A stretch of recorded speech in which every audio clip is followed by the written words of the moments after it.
दोस्तों, आइए हम देखेंगे भगवान शिव की ज्योतिर्लिंग की कथा। दोस्तों, आपको बता दें कि यह शिव पुराण कथा का 22वां एपिसोड है एवं भगवान शिव की ज्योतिर्लिंग का तीसरा भाग है। तो चलिए वीडियो शुरू करते हैं।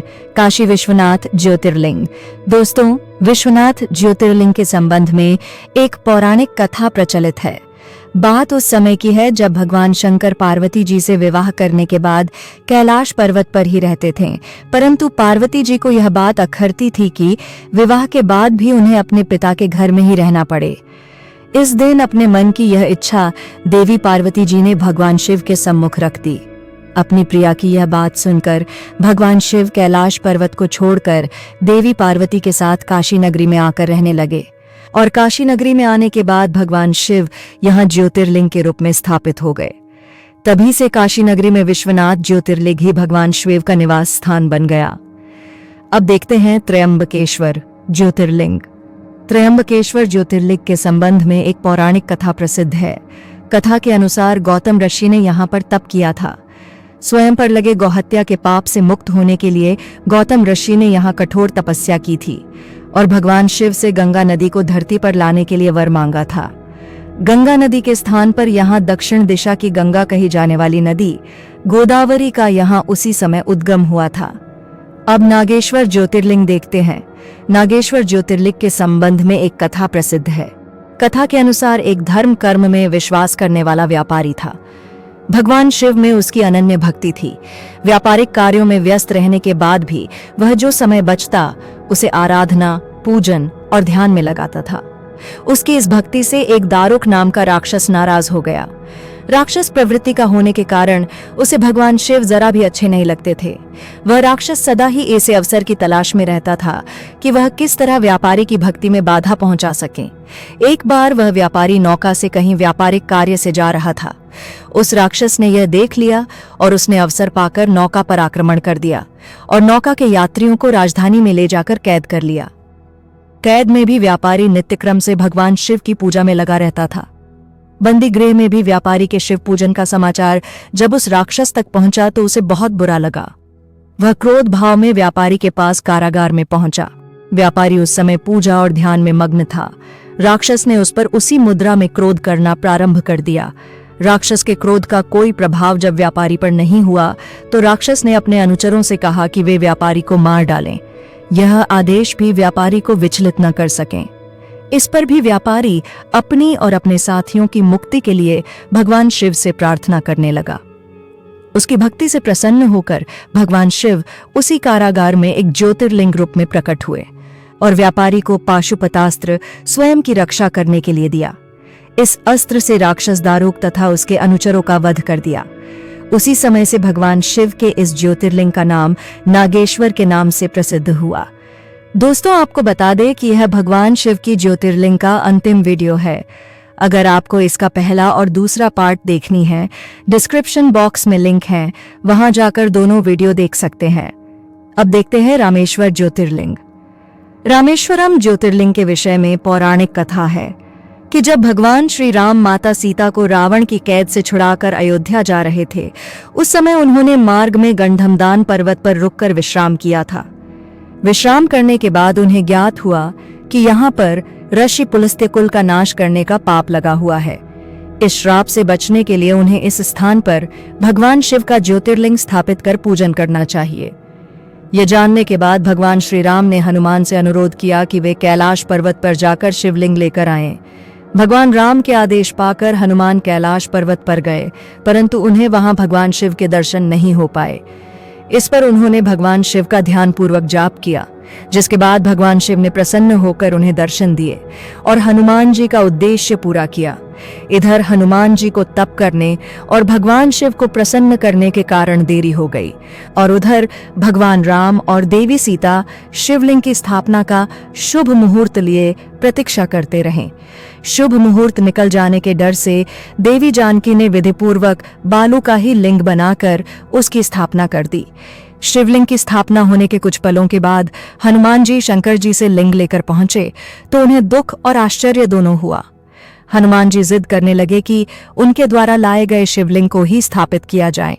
इस पर भगवान राम ने कहा कि तुम पहले से स्थापित बालू का शिवलिंग पहले हटा दो, इसके बाद तुम्हारे द्वारा लाए गए शिवलिंग को स्थापित कर दिया जाएगा। हनुमान जी ने अपने पूरे सामर्थ्य से शिवलिंग को हटाने का प्रयास किया, परंतु वे असफल रहे। बालू का शिवलिंग अपने स्थान से हिलने के स्थान पर हनुमान जी ही लहूलुहान हो गए। हनुमान जी की यह स्थिति देखकर माता सीता रोने लगी और हनुमान जी को भगवान राम ने समझाया कि शिवलिंग को उसके स्थान से हटाने का जो पाप तुमने किया, उसी के कारण उन्हें यह शारीरिक कष्ट झेलना पड़ा। अपनी गलती के लिए हनुमान जी ने भगवान राम से क्षमा मांगी और जिस शिवलिंग को हनुमान जी कैलाश पर्वत से लेकर आए थे, उसे भी समीप ही स्थापित कर दिया गया। इस लिंग का नाम भगवान राम ने हनुमदीश्वर रखा। इन दोनों शिवलिंगों की प्रशंसा भगवान श्री राम ने स्वयं अनेक शास्त्रों के माध्यम से की है। घृष्णेश्वर ज्योतिर्लिंग भारत के दक्षिण प्रदेश के देवगिरी पर्वत के निकट सुकर्मा नामक ब्राह्मण और उसकी पत्नी सुदेश निवास करते थे।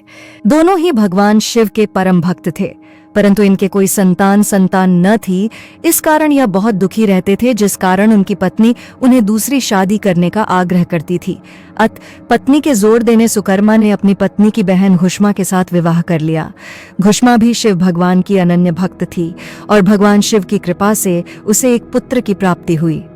पुत्र प्राप्ति से घुष्मा का मान बढ़ गया, परंतु इस कारण सुदेश को उससे ईर्ष्या होने लगी। जब पुत्र बड़ा हो गया तो उसका विवाह कर दिया गया। यह सब देखकर सुदेहा के मन में और अधिक ईर्ष्या पैदा हो गई, जिसके कारण उसने पुत्र का अनिष्ट करने की ठान ली। और एक दिन रात्रि में जब सब सो गए, तब उसने घुष्मा के पुत्र को चाकू से मारकर उसके शरीर के टुकड़े कर दिए और उन टुकड़ों को सरोवर में डाल दिया, जहां पर घुष्मा प्रतिदिन पार्थिव लिंग का विसर्जन किया करती थी। शव को तालाब में फेंककर वह आराम से घर में आकर सो गई। रोज की भांति जब सभी लोग अपने कार्यों में व्यस्त हो गए और नित्य कर्म में लग गए, तब सुदेहा भी आनंद पूर्वक घर के कामकाज में जुट गई। परंतु जब बहू नींद से जागी तो बिस्तर को खून में सना पाया तथा मांस के कुछ टुकड़े दिखाई दिए। यह भयानक दृश्य देखकर व्याकुल बहू अपनी सास घुष्मा के पास जाकर रोने लगी और पति के बारे में पूछने लगी और विलाप करने लगी। सुदेहा भी उसके साथ विलाप में शामिल हो गई, ताकि किसी को भी उस पर संदेह न हो। बहू के क्रंदन को सुनकर घुष्मा जरा भी दुखी नहीं हुई और अपने नित्य पूजन व्रत में लगी रही। वह सुधर्मा भी अपने नित्य पूजा कर्म में लगे रहे। दोनों पति पत्नी भगवान का पूजन भक्ति के साथ बिना किसी विघ्न चिंता के करते रहे। जब पूजा समाप्त हुई, तब घुष्मा ने अपने पुत्र की रक्त से भीगी शैया को देखा। यह विभत्स दृश्य देखकर भी उसे किसी प्रकार का विलाप नहीं हुआ। उसने कहा कि जिसने मुझे पुत्र दिया है, वही शिव उसकी रक्षा भी करेंगे। वह तो स्वयं कालों के भी काल हैं, सत्पुरुषों के आश्रय हैं और वही हमारे संरक्षक हैं। चिंता करने से कुछ न होगा। इस प्रकार के विचार कर उसने शिव भगवान को याद किया। धैर्य धारण कर शोक से मुक्त हो गईं और प्रतिदिन की तरह शिव मंत्र ॐ नमः शिवाय का उच्चारण करती रही तथा पार्थिव लिंगों को लेकर सरोवर के तट पर गई। जब उसने पार्थिव लिंगों को तालाब में प्रवाहित किया तो उसका पुत्र सरोवर के किनारे खड़ा हुआ दिखाई पड़ा। अपने पुत्र को देखकर घुष्मा प्रसन्नता से भर गई। इतने में ही भगवान शिव उसके सामने प्रकट हो गए। भगवान शिव घुष्मा की भक्ति से बहुत प्रसन्न हुए और वरदान मांगने को कहा।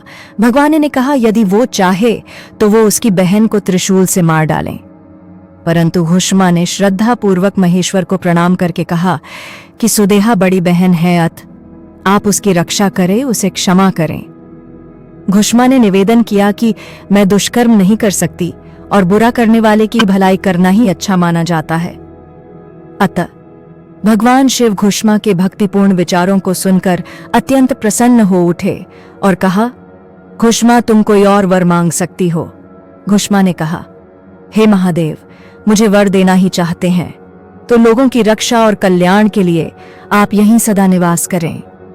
घुष्मा की प्रार्थना से प्रसन्न महेश्वर शिवजी ने उस स्थान पर सदैव वास करने का वरदान दिया तथा तालाब के समीप ज्योतिर्लिंग के रूप में वहां पर वास करने लगे और घुष्मेश्वर के नाम से प्रसिद्ध हुए। उस तालाब का नाम भी तब से शिवालय हो गया। दोस्तों, वीडियो आपको पसंद आई है तो वीडियो को लाइक और चैनल को सब्सक्राइब जरूर करें। धन्यवाद।